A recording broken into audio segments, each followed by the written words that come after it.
बुआ ने भरसक प्रयास किया कि रश्मि की शादी ऐसे लड़के से हो जिसकी जन्मपत्री रश्मि की जन्मपत्री से मेल खाती हो और उनके 32 गुण मिलते हो। बुआ अपने प्रयास में जुटी रही, पर अचानक कुछ ऐसा हुआ कि बुआ के सारे मंसूबों पर पानी फिर गया।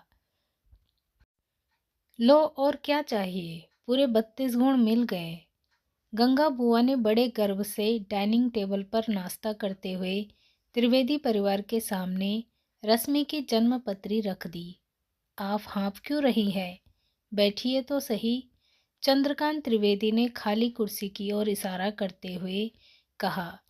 चंदर, तू तो बस बात ही मत कर। जाने कौन सा राजकुमार ढूंढ कर लाएगा बेटी के लिए। कितने रिश्ते लेकर आई हूँ, एक भी पसंद नहीं आता। अरे, नाक पर मक्खी ही नहीं बैठने देते तुम लोग। बेटी को बुढ़ी करोगे क्या? घर में बिठाकर। गोपू के हाथ से पानी का गिलास लेकर बुआ गटगट गटक गई।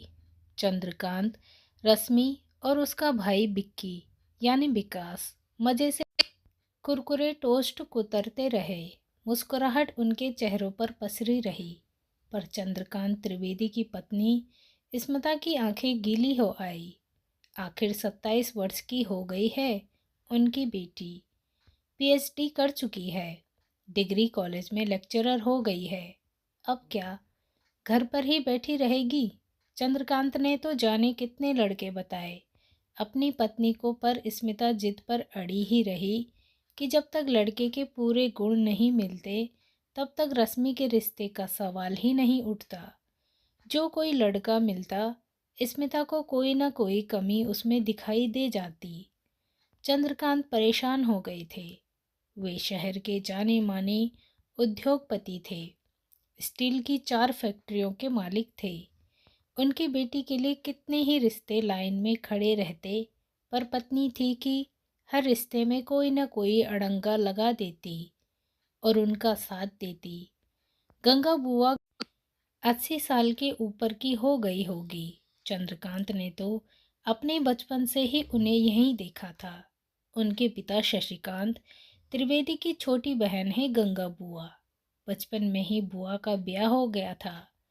ब्याह हुआ और 15 वर्ष की उम्र में ही वह विधवा हो गई थी। माता पिता तो पहले ही चल बसे थे, अतः अपने इकलौते भाई के पास ही वे अपना जीवन व्यतीत कर रही थी।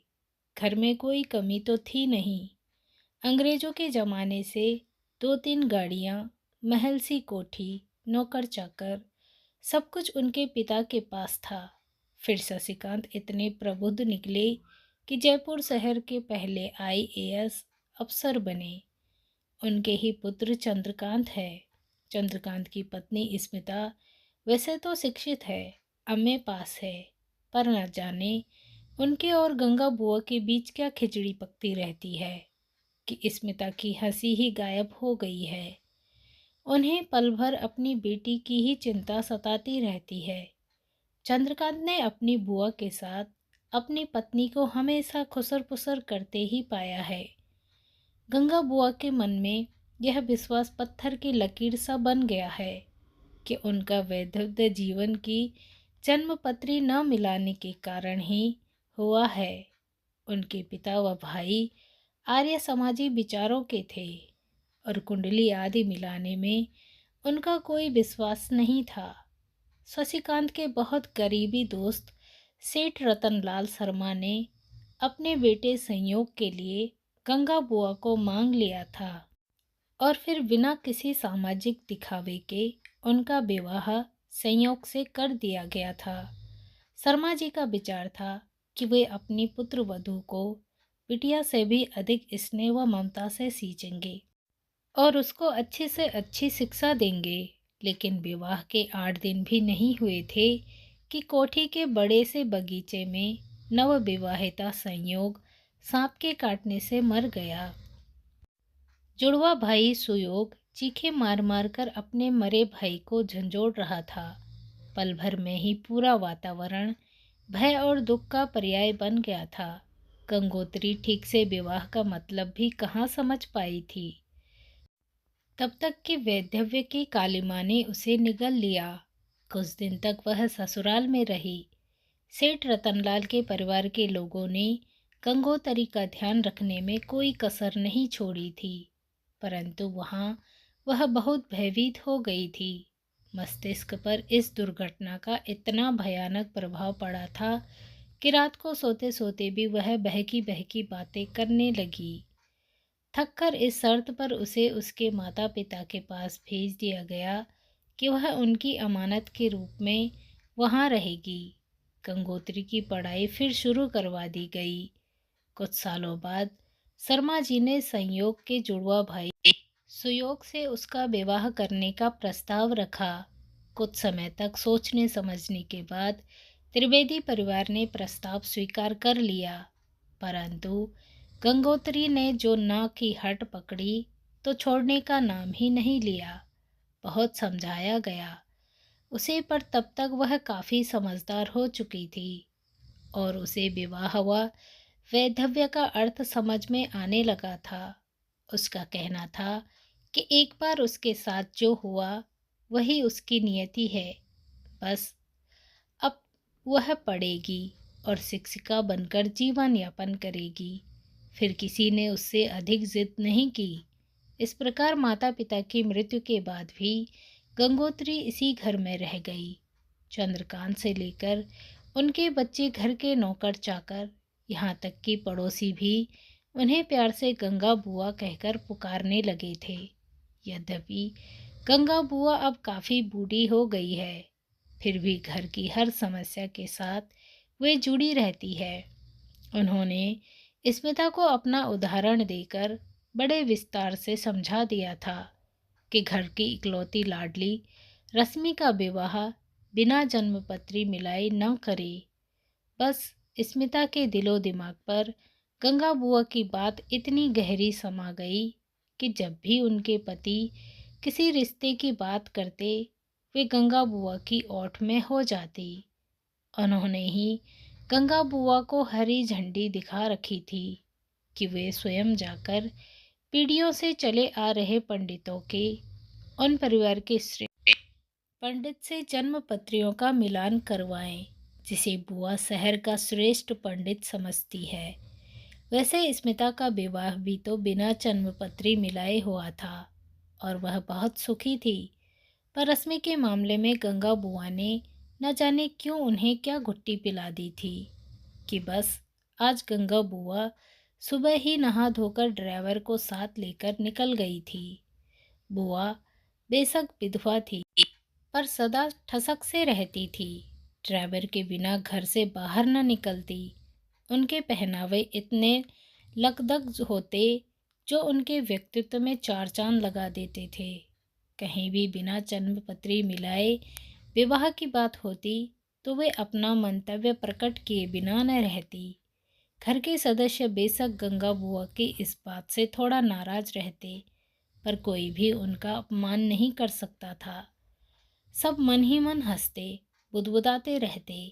आज फिर गंगा बुआ रश्मि की जन्मपत्री किसी से मिलवा कर लाई होंगी, सबने मन ही मन सोचा। गोपू ने बुआ के सामने नाश्ते की प्लेट रख दी थी और टोस्टर में से टोस्ट निकालकर मक्खन लगा रहा था। तभी बुआ बोली, अरे गोपू, मैं किसके दांतों से खाऊंगी, ये कड़क टोस्ट है। ला मुझे बिना सिकी ब्रेड और बटर बाउल उठा दे। और हाँ, मेरा दलिया कहाँ है गोपू? गोपू ने बुआ के सामने उनका नाश्ता लाकर रख दिया। आज बुआ कुछ अलग ही मूड में थी। क्यों स्मिता, तुम चुप क्यों हो और तुम्हारा चेहरा इतना फीका क्यों पड़ गया है? बुआ ने एक चम्मच दलिया मुंह में रखते हुए स्मिता की ओर रुख किया। स्मिता कुछ बोली तो नहीं। एक नज़र बुआ पर डालकर मानो उनकी से आंखों ही आंखों में कुछ कह डाला। देखो चंदर, मैंने इस लड़के के परिवार को शाम की चाय पर बुला लिया है। उन्होंने अपने बैग से लड़के का फोटो निकालकर चंद्रकांत की ओर बढ़ाया। पर बुआ, आप पहले रश्मि से तो पूछ लीजिए कि वह शाम को घर पर रहेगी भी या नहीं। चंद्रकांत ने धीरे से बुआ जी के सामने यह बात रख दी। और हाँ, यह भी बुआ जी कि उसे यह लड़का पसंद भी है या नहीं। देखो चंदर, 3 साल से लड़के की तलाश हो रही है, पर इसके लिए कोई अच्छे गुणों वाला लड़का ही नहीं मिलता। और ये बात तो तय है कि बिना कुंडली मिलाए ना तो मैं राजी होऊंगी और ना ही स्मिता। क्यों स्मिता? एक बार फिर बुआ ने स्मिता की ओर नज़र घुमाई। स्मिता चुप थी। नाश्ता करके सब उठ गए और अपने अपने कमरों में जाने लगे।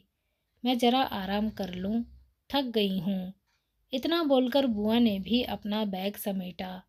स्मिता बाद में मेरे कमरे में आना। बुआ जी का यह आदेश स्मिता को था। तभी चंद्रकांत ने पत्नी की ओर देखकर कहा, स्मिता, तुम जरा कमरे में चलो, तुमसे कुछ ज़रूरी बात करनी है। स्मिता आंखें नीचे करके बुआ की ओर देखती हुई पति के पीछे चल दी। बुआ को लगा कुछ तो गड़बड़ है। वातावरण की दबी दबी खामोशी और स्मिता की दबी दबी चुप्पी के पीछे मानो कोई गहरा राज झांक रहा था। वह सुबह से उठकर नित्य कर्म से निर्वित होकर बाहर निकलने में ऐसी निढाल हो गई थी कि कुछ अधिक सोच विचार किए बिना उन्होंने अपने कमरे में जाकर स्वयं को पलंग पर डाल दिया। आज वैसे भी रविवार था, सब घर पर ही रहने वाले थे। थोड़ा आराम करके लंच पर बात करेंगी। शाम को आने का न्योता दे आई है, पर मीनू वीनू तो तय करना होगा ना। बुआ जी बड़ी चिंतित थी। गंगा बुआ पूरे जोशो खरोश में थी। उत्साह उनके भीतर पंख फड़फड़ा रहा था, पर थकान थी कि उम्र की हंसी उड़ाने लगी थी। पलंग पर पहुंचते ही न जाने कब उनकी आंख लग गई। जब वे सोकर उठी तो दोपहर के 3:30 बजे थे। कितना समय हो गया, मुझे किसी ने उठाया भी नहीं। बुआ बड़बड़ाती हुई कपड़े संभालती कमरे से बाहर निकली। अरे गोपू, कमली कहाँ गए सबके सब? और आज खाने पर भी नहीं उठाया मुझे। बुआ नौकरों को पुकारती हुई रसोई घर की ओर चल दी। उन्हें गोपू दिखाई दिया। गोपू, मुझे खाने के लिए भी नहीं उठाया। और सब लोग कहाँ हैं? जी बुआ, आज किसी ने भी खाना नहीं खाया और सब बाहर गए हैं। गोपू का उत्तर था। बाहर गए हैं? मुझे बताया भी नहीं। अपने में ही बड़बड़ाने लगी थी। बुआ जी, मैं महाराज को बोलता हूँ आपका खाना लगाने के लिए। आप बैठे। यह कहते हुए गोपू रसोई घर की ओर चला गया। कुछ अनमने मन से बुआ वॉश बेसिन पर गई। मुंह व आंखों पर पानी के छींटे मारते हुए उन्होंने बेसिन पर लगे शीशे में अपना चेहरा देखा। थकावट अब भी उनके चेहरे पर विराजमान थी।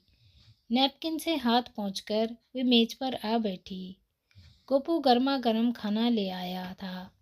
खाना खाते खाते उन्हें याद आया कि वह पंडित जी से कह आई थी कि घर पर चर्चा करके वह लड़के वालों को निमंत्रण देने के लिए चंद्र से फ़ोन करवा देंगी। आखिर लड़की का बाप है, फर्ज बनता है उसका कि वह फ़ोन करके लड़के वालों को घर आने का निमंत्रण दे। खाना खाते खाते बुआ सोचने लगी कि न जाने कहाँ चले गए सब लोग। अभी तो उन्हें सबके साथ बैठकर मेहमानों की आवभगत के लिए तैयारी करवानी थी। खाना खाकर चंद्र को फ़ोन करूँगी, बुआ ने सोचा। और जल्दी जल्दी खाना खाकर जैसे ही कुर्सी से खड़ी हुई, उनकी नज़र ने ड्राइंग रूम के मुख्य द्वार से परिवार के सारे सदस्यों को घर में प्रवेश करते हुए देखा। और यह क्या, रश्मि ने दुल्हन का लिबास पहन रखा है। उन्हें आश्चर्य हुआ और वे उनकी ओर बढ़ गई। स्मिता के अलावा परिवार के सभी सदस्यों के चेहरे पर हंसी थी और आंखों में चमक। लो बुआ जी भी आ गई।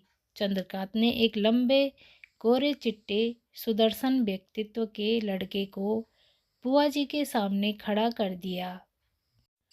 रश्मिज ग्रैंड मदर, चंद्रकांत ने कहा, तो युवक ने आगे बढ़कर बुआ के चरण स्पर्श कर लिए। गंगा बुआ हकबका सी गई थी। बुआ जी, यह सैमसन जॉन है। आज होटल हेवन में इसकी रश्मि से शादी है। चलिए, सबको वहाँ पहुँचना है। पर ये वो जन्मपत्री। बुआ जी हकबका कर बोली। फिर स्मिता पर नज़र डाली। उसका चेहरा उतरा हुआ था। गंगा बुआ हकबका सी गई थी। अरे बुआ जी, जन्मपत्री तो ऊपर वाले ने इनकी मिलाकर भेजी है। चिंता मत कीजिए। चलिए, जल्दी तैयार हो जाइए। सैमसन के माता पिता भी होटल में रुककर इंतजार कर रहे हैं। उनसे भी मिलना है और फिर वे लोग शादी करके लौटकर अमेरिका चले जाएंगे। चंद्रकांत बड़े उत्साहित थे। फिर बोले, देखिएगा, मैं अपनी लाडली का विवाह भारतीय रीति रिवाज से कितने धूमधाम से करता हूँ। बहुत ही धूमधाम और भारतीय रीति रिवाजों से शादी होगी बुआ जी। बुआ जी यह सब देखकर किंकित विमूढ़ सी खड़ी रह गई। उन्हें उनकी नज़र में रश्मि की जन्मपत्री के टुकड़े हवा में उड़ते हुए तैरते हुए दिखाई दे रहे थे। दोस्तों, ये जन्मपत्री का मिलान इतना भी ज़रूरी नहीं है। दिलों का मिलान होना बहुत ज़रूरी है। किसी भी रिश्ते में जन्मपत्री आड़े नहीं आनी चाहिए और रिश्ता तो दिल से निभाया जाता है। आई होप आपको स्टोरी पसंद आई होगी। तो स्टोरी को ज़रूर लाइक और शेयर करना ना भूलें। चैनल को सब्सक्राइब करना ना भूलें और एक अच्छा सा कमेंट करना ना भूलें। आपका सहयोग ही सर्वोपरि है।